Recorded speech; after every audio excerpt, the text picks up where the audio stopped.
রহমতের নবী সাহাবায়ে কিরামদেরকে ঘটনা শুনাইয়া কয়, ও সাহাবা, ওই মহিলাটা কুকুরকে পানি পান করানো মাত্র হঠাৎ একটা গায়েবী আওয়াজ, কে জানো গায়েবী আওয়াজ দিয়ে কয়, রে জাহান্নামী নারী,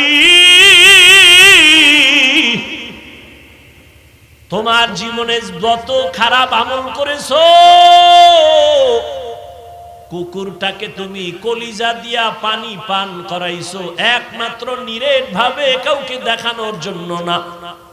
তোমার এই কুকুরকে পানি পান করানোর বরকতে তোমার জীবনের সব গুনাহ আল্লাহ মাফ করেছে।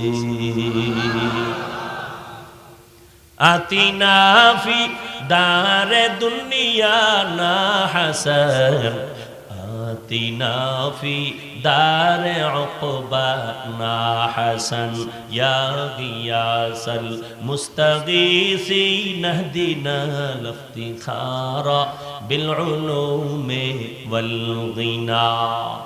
ও কলিজার আম্মা জানেরা, ও বোনেরা, ও যুবক বাবারা, ও বৃদ্ধ বাবাজিরা, দুনিয়াতে কত বাহাদুরি করলা, কি নিয়া মাওলার আদালতে হাজির হইবা?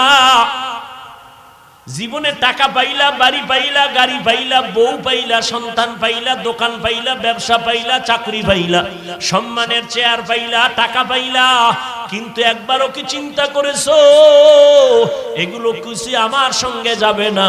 আমি তিনখান কাপড় নিয়ে যেদিন আজরাইলের হাতে ধরা খেয়ে যাব, ওই দিন আমার আল্লাহ যদি জিগায়, ওরে আমার কাছে কি নিয়ে আসছো, সেদিন তুমি টাকা দেখাইতে পারবা না, বাড়ি দেখাইতে পারবা না। কই তোমার মা, কই আমার বাবা, কই আমার আত্মীয় স্বজন? কেউ আমার সাথে নাই, আমি একা।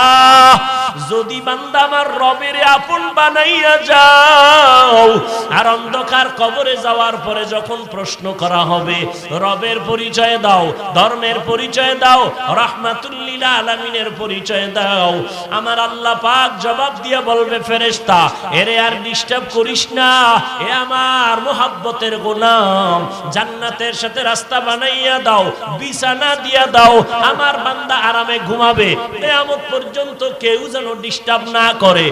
আর যদি নামাজ না নিয়া, বেপরদা হইয়া, গুনাহ নিয়া আজরাইলের হাতে ধরা খাইয়া কবরের মধ্যে যাও, গুনাহগারকে যখন বলা হবে রবের পরিচয় দে, বলবে হা হা লা আদরি।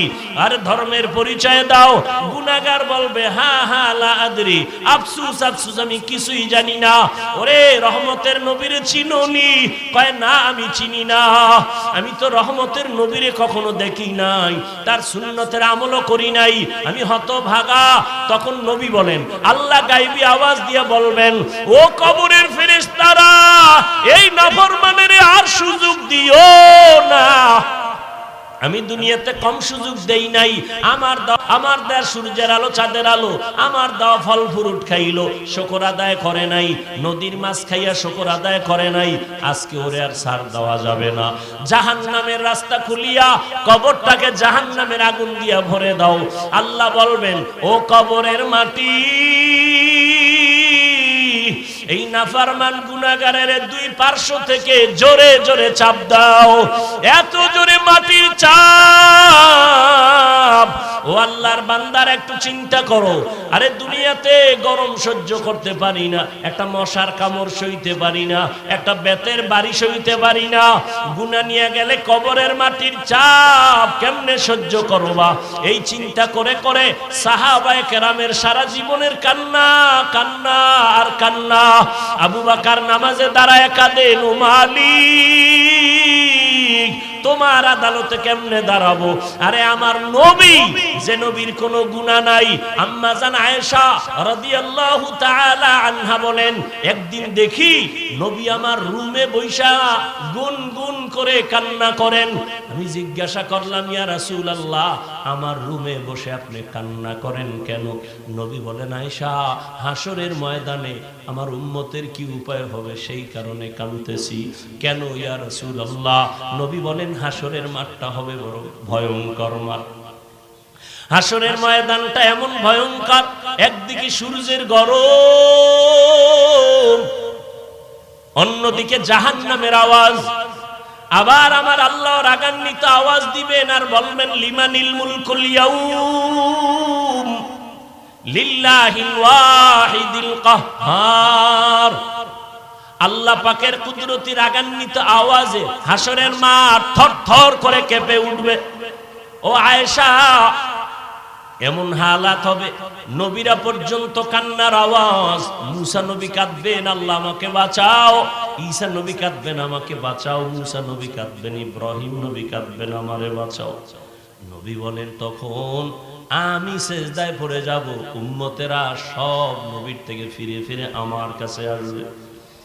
আমি আল্লাহর দরবারে মাকামে মাহমুদে কান্না করব। অন্য নবীরা তো নিজের চিন্তায় কাঁদবেন, আর আমি একবারও বলবো না আল্লাহ আমারে বাঁচাও। আমি কান্না করে আমার আল্লাহকে বলবো, আল্লাহ আমার উম্মত, আমার উম্মত, আমার গুনাহগার উম্মতেরে বাঁচাও। আমার একটা উম্মত যেন জাহান্নামে না যায়, জাহান্নামের আগুন সহ্য করা যাবে না। রব্বে কারীম বলবে, নবী কাঁদিয়েন না, উঠেন, আপনার উম্মত গুলো ধরে ধরে আপনি জান্নাতের দিকে নিয়ে যান। নবী বলেন, ও আয়েশা, আমি খুশি মনে আমার উম্মত গুলো ধরে ধরে জান্নাতের দিকে নিয়ে যাব। আম্মা জান আয়েশা জিজ্ঞাসা করেন, ইয়া রাসূলুল্লাহ, আরে হাজারো কোটি কোটি মানুষের মধ্যে আপনার উম্মত রে চিনবেন কেমনে? ওখানে তো মুসা নবীর উম্মত, ঈসা নবীর উম্মত, কত নবীর উম্মত থাকবে, আপনার উম্মত চিনবেন কি করে? নবী বলেন, ও আয়েশা, কিয়ামতের ময়দানে আমার যারা উম্মত 5 ওয়াক্ত নামাজ ওযু বানাইয়া আদায় করত, কিয়ামতের মাঠে আমার উম্মতের ওযুর জায়গাগুলো নূরের আলোতে চমকাইতে থাকবে। আমি দেখে ধরে ধরে জান্নাতের দিকে নিয়া, কাউসারের সামনে নিয়া আমি নবী নিজের হাতে আমার উম্মতের কাউসারের পানি পান করাবো, লাইনে দাঁড় করায় পানি পান করাবো। হঠাৎ উম্মতেরা পানি পান করে জান্নাতের গেইটে গিয়া বসবে, কিন্তু হঠাৎ দেখবো পর্দা পড়ে গেছে। ফেরেশতা পর্দা দিলা কেন? উম্মত কি শেষ? বলে না, সামনে আরো আছে। পর্দা দিলা কেন? ফেরেশতারা বলবেন, ইয়া রাসূলুল্লাহ, এরা আপনার খাঁটি উম্মত না, এরা নামাজ পড়ে না, রোজা রাখে না, আপনার আদর্শ জবাই করেছে। নবী বলেন, আয়েশা, তখন আমি একটু রাগ করে বলবো, সোহকান সোহকা লিমান গায়্যারা মিন বাদি, আমার পরে যারা আমার সুন্নতের জবাই করছো, ভেগে যা, আমি তোদের নবী না, তোরা আমার উম্মত না। তখন উপায় কি হবে?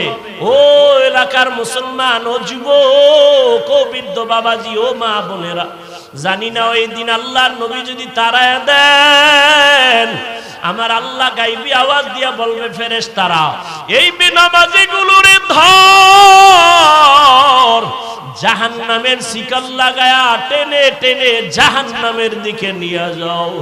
সহ্য করা যাবে না রে যুবক, দুনিয়াতে গরম সইতে পারো না, জাহান্নামের আগুন কেমনে সহ্য করবা? এখনো সময় আছে, আল্লাহর কাছে তওবা করো, মনেরে বুঝাও।